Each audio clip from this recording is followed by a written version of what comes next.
কেন সেদিন মুক্তিযুদ্ধের সর্বাধিনায়ক পাকিস্তানি আর্মির আত্মসমর্পণ অনুষ্ঠানে থাকতে পারলেন না? কেন তাকে পদে পদে অপমানিত করা হয়েছে? কেন তার স্বীকৃতি নেই? কেন যিনি স্বাধীনতার ঘোষণা দিয়েছিলেন জিয়াউর রহমান সাহেব, তার স্বীকৃতি নেই? তারা সকলের অবদানকে ম্লান করে, আমি আগেই বলেছি, একটা পরিবারের সম্পদে পরিণত করেছিল বাংলাদেশের স্বাধীনতাকে। মুক্তিযুদ্ধের চেতনার নামে তারা জাতিকে শোষণ করেছে, ধোঁকা দিয়েছে, জাতির উপর জুলুম করেছে, জাতির অধিকার কেড়ে নিয়েছে, জাতিকে দাসে পরিণত করেছে। আলহামদুলিল্লাহ রাব্বিল আলামিন ওয়াসসালাতু ওয়াসসালামু আলা রাসূলিল কারীম ওয়া আলা আলিহি ওয়া সাহবিহি ওয়া আহলি বাইতি আজমাইন। বাংলাদেশ জামাত ইসলামী ঢাকা মহানগরী দক্ষিণ শাখা কর্তৃক আয়োজিত প্রিয় বাংলাদেশের ৫৪তম স্বাধীনতা দিবসের প্রাক্কালে বিজয় মিছিল পূর্ব এই সমাবেশের সম্মানিত সভাপতি, মহানগরী দক্ষিণের সম্মানিত আমির, কেন্দ্রীয় নির্বাহী পরিষদের অন্যতম সদস্য জননেতা জনাব নুরুল ইসলাম বুলবুল, মঞ্চে বসা বাংলাদেশ জামাত ইসলামীর অন্যতম নির্বাহী পরিষদ সদস্য বিশিষ্ট আলেমে দ্বীন জনাব AHM আব্দুল হালিম, মঞ্চে বসা মহানগরীর সম্মানিত নেতৃবৃন্দ, আমার সামনে উপস্থিত বাংলাদেশের লাল সবুজ পতাকা মাথায় নিয়ে আজকে যারা হাজির হয়েছেন, প্রিয় জনগণ, আমি আপনাদের সকলকে বিজয় দিবসের শুভেচ্ছা জানাচ্ছি।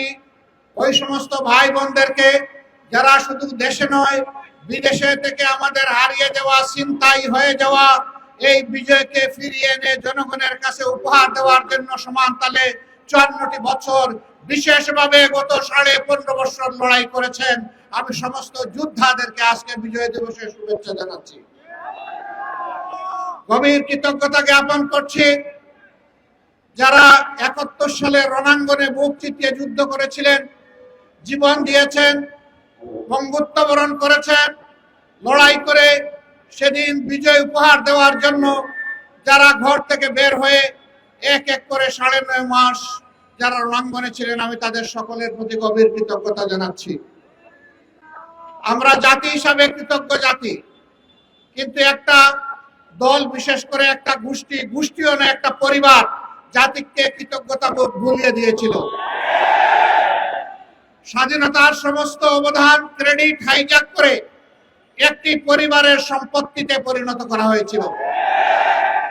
বাংলাদেশকে তারা তাদের জমিদারি মনে করে নিয়েছিল, জনগণকে তারা তাদের প্রজা এবং ভাড়াটিয়া বানিয়েছিল, আমাদের সন্তানদের মুখের গ্রাস কেড়ে নিয়েছিল, নেতাকে পায়ের তলে দলন করে ক্যাডার ভিত্তিক বাংলাদেশে গঠন করার চেষ্টা করেছিল।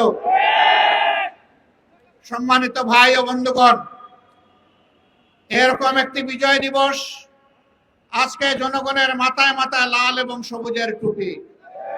এই সবুজ হচ্ছে বাংলাদেশের সবুজ জমিন, লাল হচ্ছে আমাদের শহীদদের রক্ত। এটা সূর্যের চেয়েও দামি।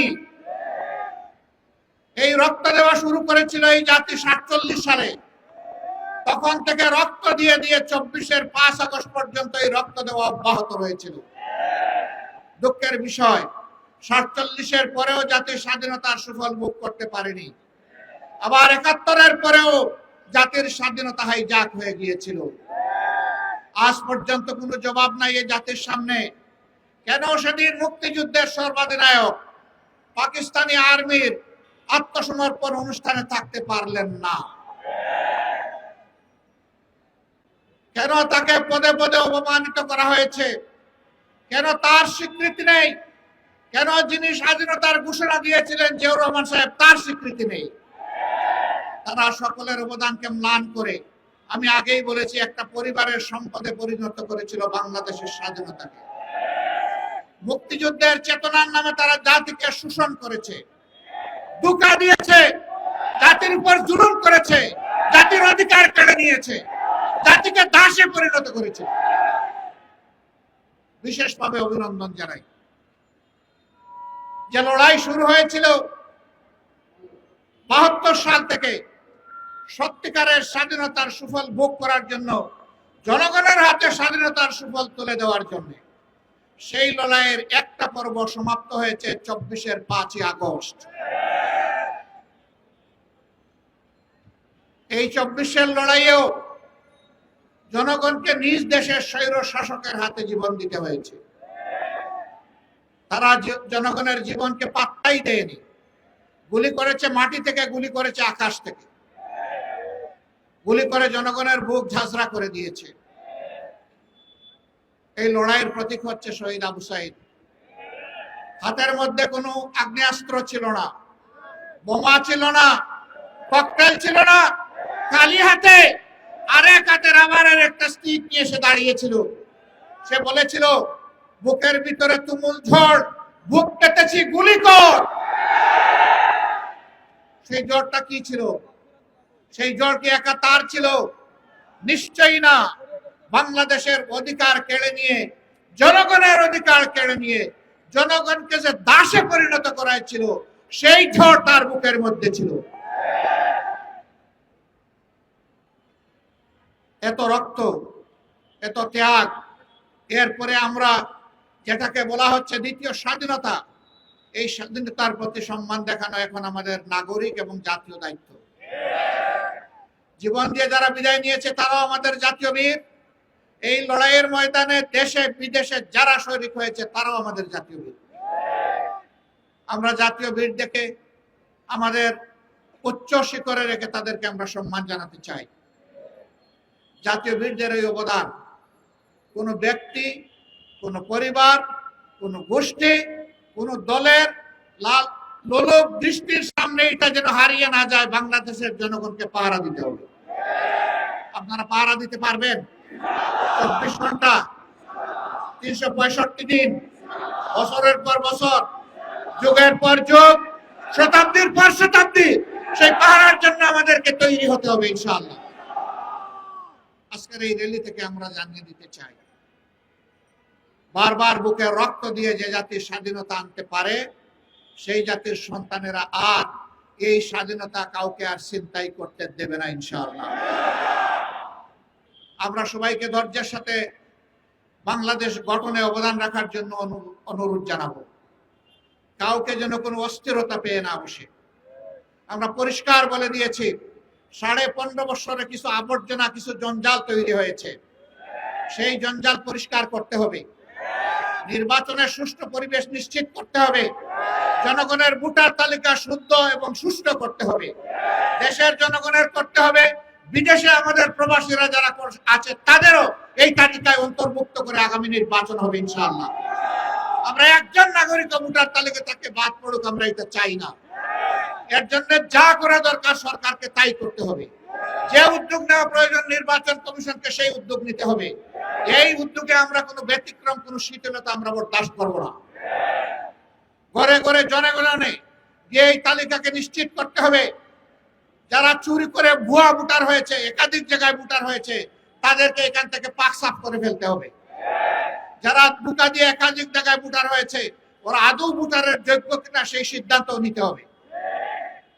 সম্মানিত দেশবাসী, আজকে কথা বলার দিন নয়, আজকে আল্লাহ তাআলার শুকরিয়া আদায় করার দিন। এই পল্টনেই আজ থেকে কয়েক বছর আগে, 2 দশকের অধিক সময় আগে, আল্লাহর কিছু বান্দাকে বড় নির্মমভাবে হত্যা করা হয়েছিল। এইরকম সময়ে, আজকে যে রকম সময়ে কথা বলছি, এইরকম সময়ে স্পষ্ট দিবালুকে 28শে অক্টোবর 2006 সাল, নিশ্চয়ই জাতির স্মৃতি থেকে এটা হারিয়ে যায়নি। সেই দিন বাংলাদেশ পথ হারিয়েছিল। আবার এই বাংলাদেশের পথ খুঁজে পেতে আরো অনেক রক্ত দিতে হয়েছে। কি অপরাধ ছিল আমাদের সেই বন্ধুদের, ভাইদের? তাদের কোনো অপরাধের কথা আজ পর্যন্ত কেউ বলতে পারলো না। নিরপরাধ এই মানুষগুলোকে পিটিয়ে শুধু হত্যাই করা হলো না, তাদের নিতর দহর উপর উঠে তারা লাফালাফি, নাচানাচি করেছিল। এরা কি মানুষ না পশু? না, এরা পশু নয়। আল্লাহ তাআলার ভাষায় এরা পশুর চাইতে নিকৃষ্ট। কালানাম বালহুম আদাল্লু। আল্লাহ প্রথমে বলছেন বিবেক দিয়েছি, বিবেক অনুযায়ী কাজ করে নাই। আল্লাহ বলছেন এরা পশু। আবার আল্লাহ বলতেছেন আমি পশুকে বিবেক দেই নাই, এদেরকে বিবেক দিয়েছিলাম, এরা পশুর মতো কাজ করেছে, অতএব এরা পশু নয়, তার চাইতেও নিকৃষ্ট। একজন আক্রাসী মাফিয়া মাদারের নির্দেশে সেদিন লগি বৈঠা নিয়ে তার গুন্ডারা রাস্তায় নেমেছিল, তারাই তার নির্দেশে হত্যা করেছিল। এই মজলুম পরিবারগুলো সেদিন বিচার চেয়েছিল, আদালতে বিচার দায়েরও হয়েছিল, কিন্তু ক্ষমতার গরমে সেই বিচার তারা খেয়ে ফেলেছে। আমরা কথা দিচ্ছি এই বিচার আবার ফিরিয়ে আনা হবে ইনশাআল্লাহ। বাংলার জমিনে আবার তাদের বিচার হবে ইনশাআল্লাহ। এর পরবর্তী পর্যায়ে শাহবাগীদের দাবিতে যাদেরকে হত্যা করা হয়েছে, খুন করা হয়েছে, তাদেরও বিচার আবার ফিরিয়ে আনা হবে ইনশাআল্লাহ। আর যে সমস্ত শাহবাগীরা সেদিন বাংলাদেশকে চ্যালেঞ্জ করে পাল্টা সরকার গঠন করেছিল, জনগণ তাদেরও বিচার চায়। অবাক, এক দেশে দুই সরকার, এক সরকার বসে আছে পার্লামেন্টে, আরেক সরকার বসে আছে শাহবাগে। পার্লামেন্টের সরকারের কথায় জাতীয় পতাকা উঠে না, নামে না। শাহবাগের সরকারের, বুয়া সরকারের কথায় পতাকা উঠে আর নামে। সেদিন আমরা দেখি একবার নয়, দুবার নয়, একদিন নয়, দুদিন নয়, এক সপ্তাহ নয়, 2 সপ্তাহ নয়, মাসের পর মাস রাষ্ট্রীয় পৃষ্ঠপোষকতায় সেই সন্ত্রাস চালিয়ে যাওয়া হয়েছে। বাংলাদেশ তুমি সাক্ষী, বিশ্ব তুমি সাক্ষী। আমরা অন্যায়ের কাছে মাথা নত করিনি, আমরা অন্যায়ের কাছে মাথা নত করব না ইনশাআল্লাহ। আমরা প্রিয় দেশের স্বাধীনতা, সার্বভৌমত্ব কোনো আগ্রাসী, কোনো হেজিমনিস্টদের কাছে আমরা বিক্রি করব না, করতে দিব না ইনশাআল্লাহ। যারা বিক্রি করেছিল আজকে তারা পালিয়ে গিয়ে ওখানেই আশ্রয় নিয়েছে। তারা এদেশকে নিজের দেশ মনে করতো না, কারণ এদেশে তাদের বাচ্চা কাচ্চা বসবাস করতো না। তাদের বাচ্চা কাচ্চাকে নীরবে অন্য দেশে পাঠিয়ে দিয়ে এই দেশকে তারা সন্ত্রাস কবলিত করে ত্রাসের মাধ্যমে এই দেশকে তারা শোষণ করেছিল। তারা মূলত প্রতিশোধ নিতে এসেছিল। আপনারা জানেন কিসের প্রতিশোধ? আমি জিজ্ঞেস করি, সেদিন আপনার পিতাকে কারা হত্যা করেছিল? যারা 71-এর রণাঙ্গনে বুক চিতিয়ে যুদ্ধ করেছিল, তাদের হাতে আপনার পিতাকে নিহত হতে হতো। আপনারাই জবাব খুঁজেন, এর জন্য দায়ী কারা? কারা সেদিন ব্যাগ লুটেরা ছিল? কারা সেদিন নব্য সৃষ্টি হওয়া বাংলাদেশকে তলাবিহীন জুড়িতে পরিণত করেছিল? কাদের নেতা বলেছিল ডাইনে যাদের দিকে তাকাই তারাও চোর, বামে যাদের দিকে তাকাই ওরাও চোর, সামনে যাদের দিকে তাকাই ওরাও চোর, পেছনে যাদের দিকে তাকাই ওরাও চোর? কাদের নেতা বলেছিলেন? কাদেরকে বলেছিলেন উদ্দেশ্য করে? সেই জবাব আজকে তাদেরকে খুঁজতে হবে। কাজেই প্রতিশোধ জনগণের উপর নয়, প্রতিশোধ নেন আপনাদের অপকর্ম সংগঠনকারীদের উপর। আশ্চর্য বিষয়, তারা বাংলাদেশটাকে টুকরা টুকরা করে, বিভক্ত করে, হানাহানি, হিংসার রাজত্ব কায়েম করে পালিয়ে গিয়ে এখনো বাংলাদেশকে তারা স্থির থাকতে দেন না। তারা মাঝে মধ্যে ফোনা তুলে ফুসফাস করার চেষ্টা করেন।